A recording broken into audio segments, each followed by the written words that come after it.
السلام علیکم ورحمۃ اللہ وبرکاتہ۔ سورۃ مریم، آج میں آپ کے ساتھ سورۃ مریم کی تفسیر شیئر کرنے جا رہی ہوں، جو بہت ہی انتہائی آسان الفاظ میں ہوگی، جس کو آپ کو جیسے کہ ہم ٹرانسلیشن پڑھتے ہیں ڈیلی روٹین میں، وہ اتنی زیادہ ہمیں کلیئر نہیں ہو رہا ہوتا کہ اس میں اللہ تعالیٰ ہم سے کیا فرما رہے ہیں، تو میں آپ کے ساتھ تھوڑی اس کی تفسیر شیئر کروں گی تاکہ آپ کو اس کی کلیئر ہو جائے کہ اس میں اللہ تعالیٰ ہم سے کیا باتیں کر رہے ہیں۔ چلیے آئیے شروع کرتے ہیں سورۃ مریم۔ نحمدہ ونصلی علی رسولہ الکریم، اما بعد، فاعوذ باللہ من الشیطان الرجیم، بسم اللہ الرحمن الرحیم۔ حضرت جعفر بن ابی طالب جو نجاشی کے دربار میں پیش ہوئے تھے، انہوں نے نجاشی کے سامنے جب سورۃ مریم کی تلاوت کی تھی تو نجاشی کی آنکھوں سے آنسو جاری ہو گئے تھے یہ سورت سن کر۔ یہ سورت ہجرت سے پہلے نازل ہوئی تھی، اس میں 98 آیات ہیں اور اس کے رکوع ہیں 6۔ چلے شروع کرتے ہیں۔ آیت نمبر 1۔ اس آیت کا آغاز حروف مقطعات کاف ہا یا عین صاد سے شروع ہوتا ہے۔ اس میں 5 حروف مقطعات ہیں، یہ وہ حروف ہیں جو قرآن پاک کے معجزہ ہونے کی دلیل ہیں۔ اس جیسے حروف کوئی بھی نہیں لا سکا اور نہ ہی ان حروف کو ملا کر کوئی بھی قرآن پاک کو لکھ سکتا ہے۔ ان حروف کے اوپر جو مد ہے وہ توجہ حاصل کرنے کے لیے ہے۔ اس صورت میں ایک یونیک ربط، ایک آرڈر پایا جاتا ہے۔ آیت نمبر 2۔ ذکر رحمت ربک عبدہ زکریا، ذکر ہے رحمت کا آپ کے رب کا آپ کے بندے زکریا علیہ السلام پر۔ ذکر یہاں پر یاد دہانی کے لیے استعمال ہوتا ہے۔ اللہ تعالیٰ نے زکریا علیہ السلام پر جو خاص رحمت کی تھی کہ ان کو بڑھاپے میں اولاد کی نعمت سے نوازا تھا۔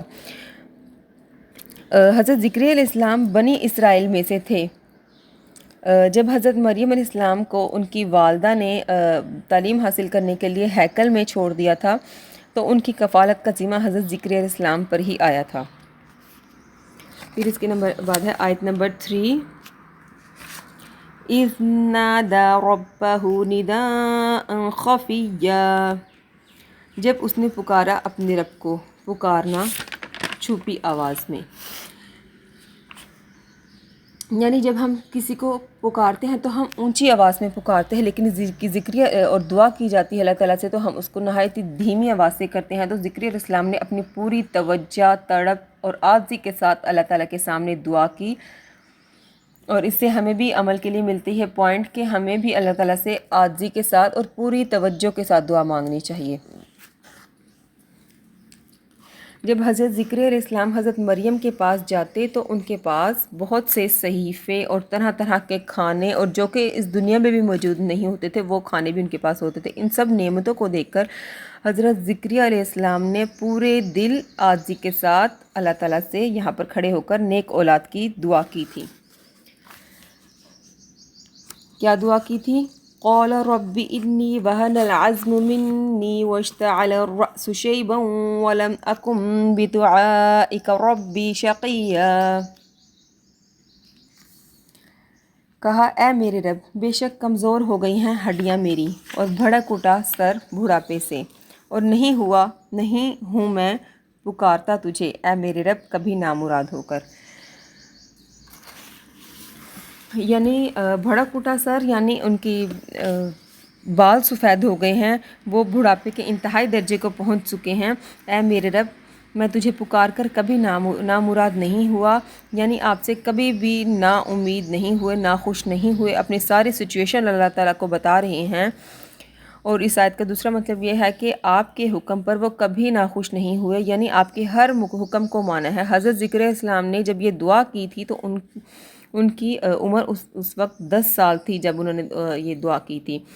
اس آیت سے ہمیں عمل کے لیے کیا ملتا ہے کہ ہمیں ہمیشہ اللہ تعالیٰ پر پر امید ہونا چاہیے، پر امید ہو کر دعا مانگنی چاہیے، اور دعا کو مسلسل مانگتے رہنا چاہیے۔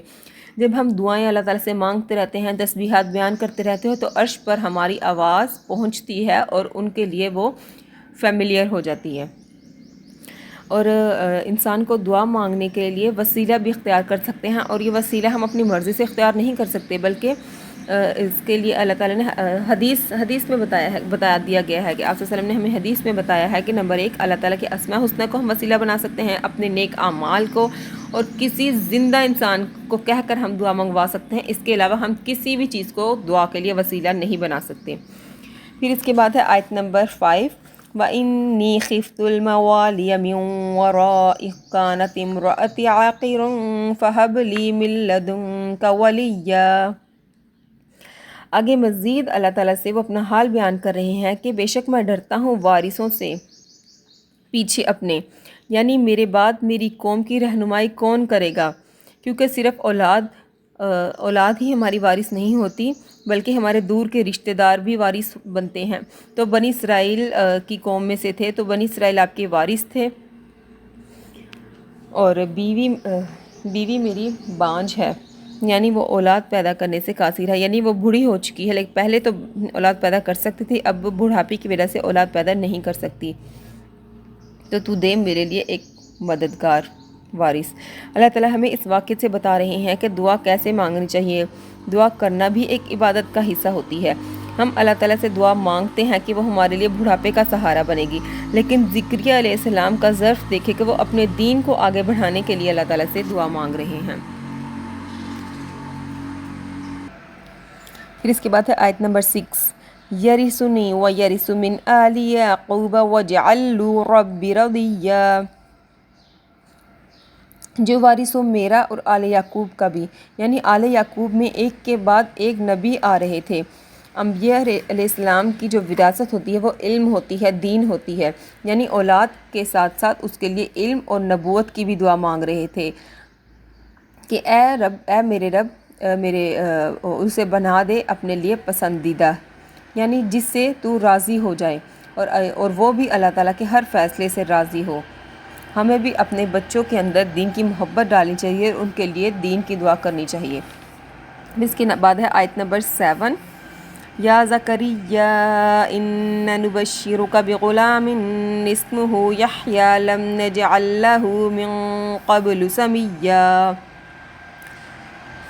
اے زکریا بے شک ہم خوشخبری دیتے ہیں تجھے ایک بیٹے کی جس کا نام یحییٰ ہوگا، اور نہیں ہم نے بنایا اس سے پہلے کوئی ہم نام، یعنی ان کے جیسا نام پہلے کسی کا بھی نہیں تھا، اور جو خوبیاں بھی ان میں دی گئی ہیں وہ بھی کسی میں نہیں پائی گئیں، اور ان کو بہت ہی چھوٹی عمر میں نبوت مل گئی تھی۔ ایک روایت میں آتا ہے کہ ان کو 3 سال کی عمر میں نبوت مل گئی تھی۔ سبحان اللہ۔ اس کے بعد ہے آیت نمبر 8، قال رب انا یکون لی غلام وکانت امرأتی عاقرا وقد بلغت من الکبر عتیا، کہا اے میرے رب کیسے ہوگا میرے لیے لڑکا جبکہ بیوی میری بانجھ ہے اور وہ پہنچ چکی ہے بڑھاپے کو انتہائی درجے کے، یعنی جب اللہ تعالیٰ نے حضرت زکریا کی دعا قبول کر لی تو پھر وہ حیران ہو گئے کہ ہمارے ہاں اولاد کیسے ہو سکتی ہے۔ پھر فرمایا قال كذلك قال ربك هو علي هين وقد خلقت من قبل ولم تك شيئا، اس نے کہا یعنی فرشتے نے کہا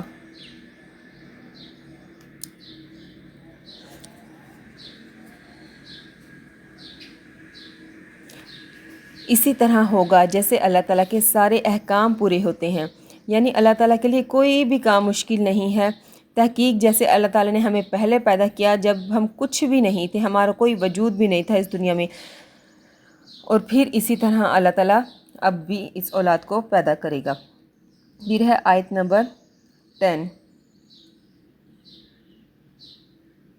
قال رب اجعل لی آیہ قال آیاتک الا تکلم الناس 3 لیال سویا، کہا اے میرے رب میرے لیے کوئی نشانی بنا دے تاکہ مجھے پتہ چل جائے کہ میری بیوی حاملہ ہو چکی ہے، کیونکہ اس دور میں کوئی بھی ٹیسٹ وغیرہ کوئی نہیں ہوتے تھے، نہ کوئی لیبارٹری وغیرہ ہوتی تھیں، اور ان کے کوئی پیریڈز وغیرہ کا بھی مطلب چکر نہیں تھا کیونکہ وہ بہت زیادہ بوڑھی ہو چکی تھی، اسی لیے اللہ تعالیٰ سے نشانی مانگ رہے ہیں کہ انہیں پتہ چل جائے کہ ان کی بیوی حاملہ ہو چکی ہے۔